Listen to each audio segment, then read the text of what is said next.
जय हिंद साथियों, कैसे हैं आप? आशा करता हूं अच्छे होंगे। एक बार फिर से स्वागत है आपका अपनी गणित की क्लास में। आज हम गणित का एक बहुत ही शानदार और बेहतरीन टॉपिक शुरू कर रहे हैं जिसका नाम है सरलीकरण।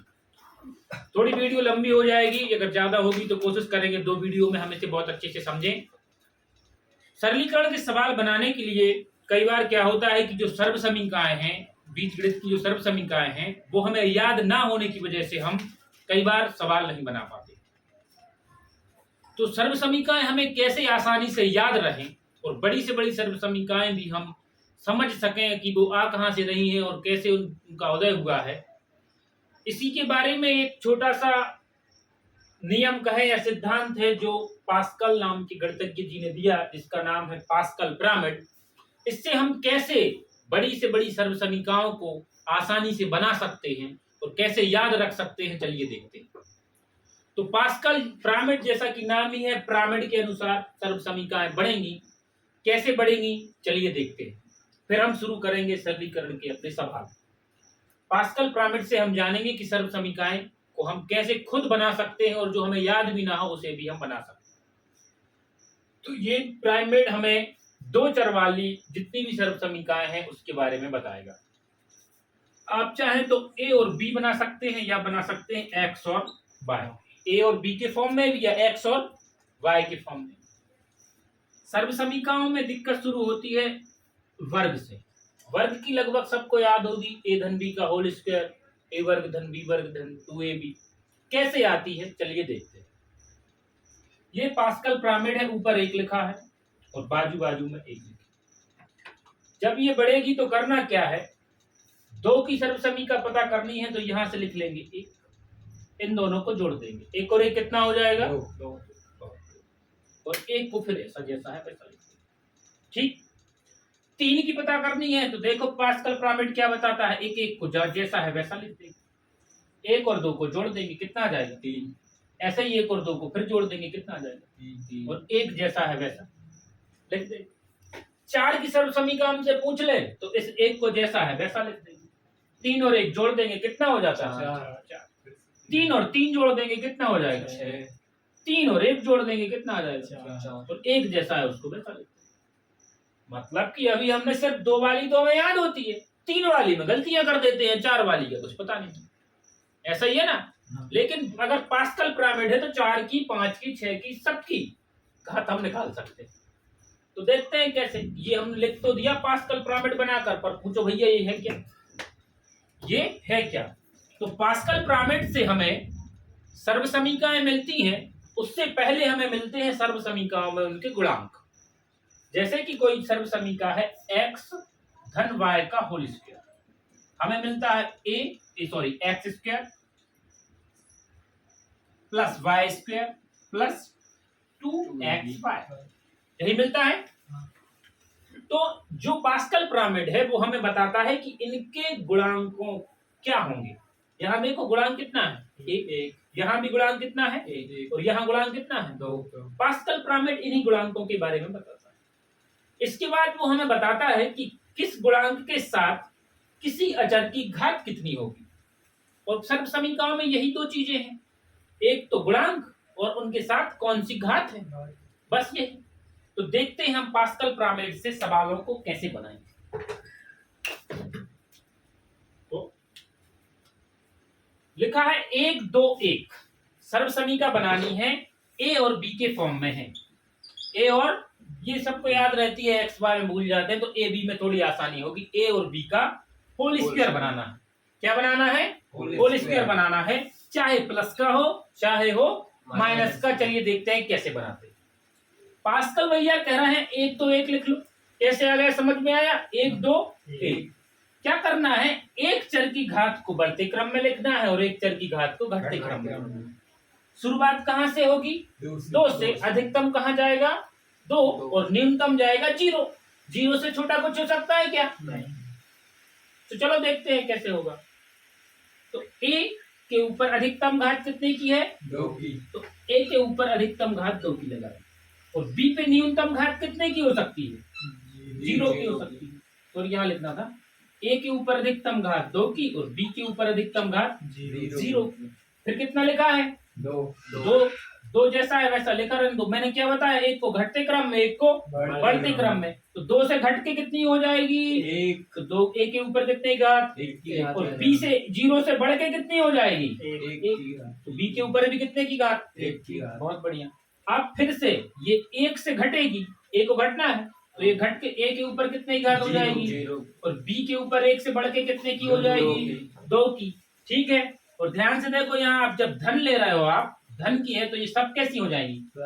प्लस की। तो यानी सब के बीच में कौन सा चिन्ह आ जाएगा? प्लस। जब प्लस लिया तो सबके बीच में क्या आ जाएगा? प्लस आ जाएगा। अब देखो ध्यान से, हमें पता है एक से हम किसी भी संख्या में गुणा करेंगे वही आएगी। और किसी संख्या के ऊपर अगर मैं जीरो की घात लगा दूं तो उसका मान कितना होता है? एक।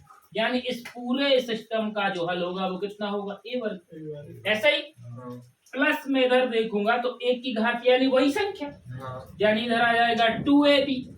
कोई दिक्कत है?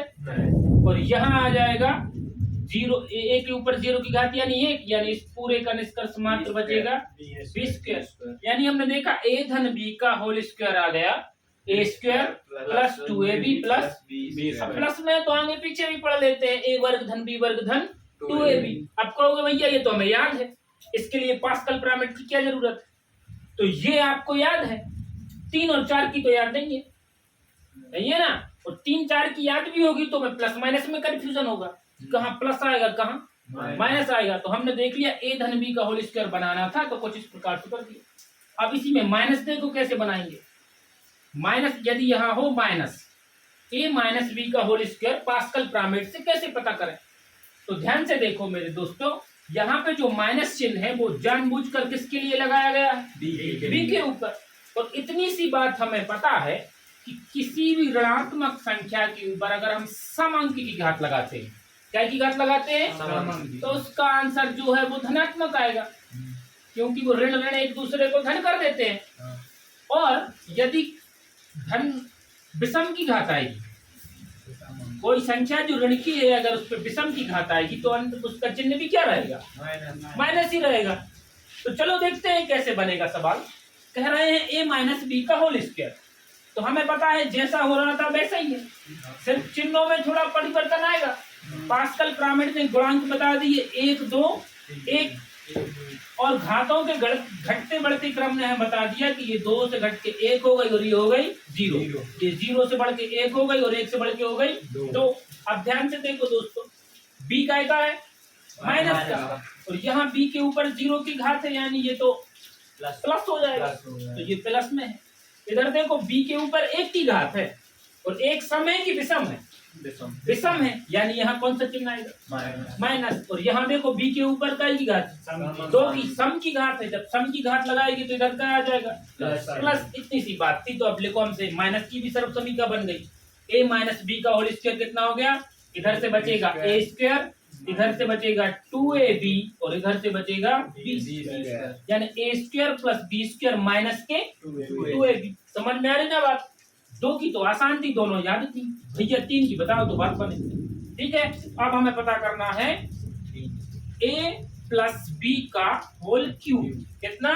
a प्लस बी का होल क्यूब। चलो देखते हैं कैसे बनाते हैं। पास्कल पिरामिड से पता ही है कि गुणांक कितने होंगे? 1 3 3 1।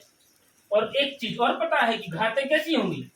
1 के घटते क्रम में 1 की बढ़ते क्रम में। कोई भी ले लो, कोई दिक्कत नहीं है। तो अधिकतम घात कितनी हो सकती है? 3। तो a के ऊपर 3 की घात और b के ऊपर न्यूनतम कितनी हो सकती है? 0। कोई दिक्कत नहीं। फिर यहाँ देखो ये 3 से 1 कम हो जाएगी तो a के ऊपर कितने की घात और b के ऊपर कितने की? 1। 0 से बढ़ के कितनी हो जाएगी? 1। फिर देख लो भैया, 2 से बढ़ के कितनी हो जाएगी a के ऊपर? सॉरी 2 से कम होना है, 2 से कम हो जाएगी 1। और b की 1 से बढ़ के कितनी हो जाएगी? 2। कोई दिक्कत नहीं। एक और बचा है तो a की कम होके 1 से कम और कितनी हो जाएगी? 0। और b की 2 से बढ़ के कितनी हो जाएगी? 3। मुझे नहीं लग रहा कोई दिक्कत होगी। और यहाँ प्लस का है, a भी प्लस का है और b भी प्लस का है, तो सब क्या रहेंगे? प्लस रहेंगे। ठीक है भैया, अब सर्वसमीका क्या बन गई तो देख लो। यहाँ पूरे को जब हल करेंगे तो सिर्फ क्या बचेगा? a क्यूब बच जाएगा। इस पूरे को हल करेंगे तो देखना बच जाएगा 3a वर्ग b, ऐसे बच जाएगा। प्लस लगा, यहाँ क्या बच जाएगा? 3ab वर्ग बच जाएगा यहाँ। हाँ। और यहाँ क्या आ जाएगा भैया, जीरो। ये जीरो की घात है तो एक हो जाएगा, सिर्फ क्या बचेगा, बी क्यू। यही क्या बन गई हमारी, ए प्लस बी का होल क्यूब की सर्व समीका बन गई। अब इसमें क्या करते हैं, देखो यहाँ कुछ कॉमन भी है, 3ab कॉमन दिख रहा है, तो इसी 3ab को क्या कर लेते हैं, कॉमन निकाल लेते हैं। तो देख लो और एक क्या बन सकता है, तो ए क्यूब प्लस कॉमन कितना निकाल लिया, 3ab। तो देख लो यहाँ से बच गया ये और यहाँ से बच गया b, और प्लस कितना है b क्यूब। तो ये काय की सर्व समीका आ गई हमारी, a प्लस b का होल क्यूब की सर्व समीका आ गई। आ गई सर्व समीका। अब कहने लगे भैया प्लस की तो हमें बता दिया आपने, अब बता दो काय की, माइनस की। तो चलो माइनस की भी लिख लेते हैं, इसको लिख लेना। माइनस की बनाते हैं, कैसे बनेगी, मिटाना पड़ेगा इसको। लिख लिया होगा, लिख लिया ना, जितने वीडियो रुके लिख लो, इसमें स्क्रीनशॉट वगैरह ले लो। चलो अब इसके आगे देखते हैं माइनस की कैसे बनाएंगे। तो माइनस की सर्व समीका बनाने के लिए अब हो गया a माइनस बी का क्यूब, कितने का, a माइनस बी का क्यूब। अभी हमने सीखा कि जब अगर माइनस के ऊपर सम अंक की घात है तो क्या आ जाएगा, प्लस, और विषम अंक की घात है तो क्या आ जाएगा, माइनस। तो यहाँ तो हमें कोई दिक्कत नहीं है क्योंकि b के ऊपर काय की घात है, जीरो की, तो ये तो प्लस ही रहेगा। तो आ गया a क्यूब, कोई दिक्कत। अब यहाँ देख लो भैया, 3 है, 3 आ जाएगा, a स्क्वायर है, a स्क्वायर आ जाएगा, b के ऊपर काय की घात, विषम अंक की, तो b ये इधर का आ जाएगा, माइनस आ जाएगा। इधर देख लो भैया, 3 जैसा है वैसा ही, a जैसा है वैसा ही, b के ऊपर देखो 2 की घात 2 एक सम संख्या है, तो यहाँ क्या आ जाएगा, प्लस आ जाएगा। यहाँ देखो b के ऊपर 3 की घात सम है कि विषम, विषम है, तो यहाँ कौन सा चिन्ह आ जाएगा, माइनस, b क्यूब आ जाएगा। ये क्या बन गई हमारी, a माइनस b का होल क्यूब बन गई। अब इसमें कह रहे भैया कुछ कॉमन भी है कुछ कॉमन, चलो तो कॉमन निकाले ले रहे, तो आ गया a क्यूब, इसको चाहो तो पहले लिख देना, माइनस b क्यूब, कॉमन देख लो फिर से वही है क्या, प्लस का 3ab। 3ab जैसे ही कॉमन निकाला तो ध्यान से देखना भैया, a यहाँ पर काय का है, प्लस का, तो a आ जाएगा, और b यहाँ पर काय का है, तो माइनस b आ जाएगा। तो ये काय की सर्व समीका बन गई, a माइनस b का होल क्यूब। समझ में आ रहा है ना। तो सिर्फ ये बात याद होने से कि पास्कल पिरामिड हमें पता है, पूरी सर्व समीकाएं हम आसानी से बना सकते हैं। और अगर एक बार आपने इस पास्कल पिरामिड की सहायता से सर्व समीका बनाई तो मुझे उम्मीद है कि आप कभी भी सर्व समीकाओं को नहीं भूलेंगे, चाहे वो किसी भी रूप में हो। ये इन्हीं सर्व समीकाओं के अलग अलग रूप हमसे पूछते हैं, एक बार ये पूछ लिया, दूसरी बार ये पूछ लिया, कई सवालों में इनका डायरेक्ट यूज होता है। कई बार ये सर्व समीकाएं हमारे बड़े बड़े सवालों को और बड़े बड़े कैलकुलेशन को आसान बना देती, इसलिए ये बहुत ज्यादा उपयोगी है। इसके अलावा हो सकता है कहीं 4 की भी जरूरत पड़ जाए, तो हम देखते हैं 4 की सर्व समीका भी कैसे बनेगी। उम्मीद है ये 3 की आपको समझ में आ गई होगी। अब हम बनाते हैं 4 की सर्व समीका कैसे बनेगी, देखते हैं कैसे बनेगी। फिर से शुरू से बताते हैं पास्कल पिरामिड। तो पास्कल पिरामिड कह रहा था भैया एक 2 की बनाने के लिए क्या आ गया था, एक ये जैसा है वैसा ही, दोनों को जोड़ा कितना आ गया 2, और एक ये जैसा है, ये काय गुणांक आ गए 2 की सर्व समीका। 3 के चाहिए थे तो एक ये जैसा है वैसा ही, और एक और एक, सॉरी 2 और 1 3, फिर 2 और 1 3, और एक जैसा है जैसा वैसे ही। ये किसकी सर्व समीका के लिए हो गए थे, 3 की। पता करनी है 4 की, तो देखना एक ये जैसा है वैसा ही, 3 और 1 4, 3 और 3 6, 3 और 1 और 1 4, सॉरी 3 और 1 कितना आ जाएगा 4 और 6। इससे हम बनाएंगे कि सर्व समीका कैसे बनेगी। कितने की बनानी है हमें, 4 की। ये कहीं नहीं देखी होगी आपने। तो a प्लस b के ऊपर कितने की घात, 4 की घात सर्व समीका कैसे बनाएंगे। तो मैंने बताया क्या, एक की घातों को बढ़ते क्रम में और दूसरे की घातों को घटते क्रम में। तो इधर क्या लिख लेंगे, a के ऊपर अधिकतम कितनी घात हो सकती है 4 की, और b के ऊपर, तो हमें पता है b के ऊपर 0 का मतलब 1, तो इसको सिर्फ हम इतना लिख रहे हैं, कोई दिक्कत। और अगर 1 से गुणा करेंगे तो भी इतना ही आएगा, यानी पहला पद कितना मिल गया, 1 के ऊपर 4 की घात। ये 4 है तो 4 तो गुणांक रहेगा ही। अब a की घात को हमें कम करना है, तो 4 से कम करके कितना कर दिया 3, और b की घात को बढ़ा के कितना कर दिया 1, a की घात यानी b, कोई दिक्कत। अब फिर अगले स्टेप में a की घात को क्या करना है, कम। तो a के ऊपर कितने की घात 2 की, और b की घात को क्या करना है 1 से बढ़ के कितनी हो जाएगी तो बी के ऊपर कितने की घात? दो की। 2 की घात, बिल्कुल सही। फिर एक की घात को कम करनी है तो 2 से कम हो जाएगी, कितनी बचेगी? 1, और 1 का मतलब तो यही होता है। और बी के ऊपर बढ़ानी है तो 2 और 1 कितनी घात हो जाएगी? 3 की घात। कोई दिक्कत? फिर इस एक की फिर कम करनी है तो 1 में से 1 और कम कर देंगे तो कितना आ जाएगा? 0, और 0 यानी तो वो संख्या 1 हो गई, 0 की घात यानी 1 हो गई। और ये b की 3 से बढ़ के कितनी हो जाएगी? 4, यानी इधर आ जाएगा b के ऊपर 4 की घात। समझ में आ रहा है ना? हाँ। 1 से गुणा करेंगे तो वही आएगा, और 1 के ऊपर 0 की घात तो वही आ गया, यानी सिर्फ कितना आ गया? 4। आप कहने लगे भैया अगर प्लस है तो सब जगह क्या लगा देंगे? प्लस। लेकिन अगर माइनस हुआ तो क्या करेंगे? अगर माइनस हुआ तो क्या करेंगे? तो देखो क्या करेंगे, ए से तो कोई दिक्कत है ही नहीं क्योंकि ए है प्लस का, माइनस का क्या है सर?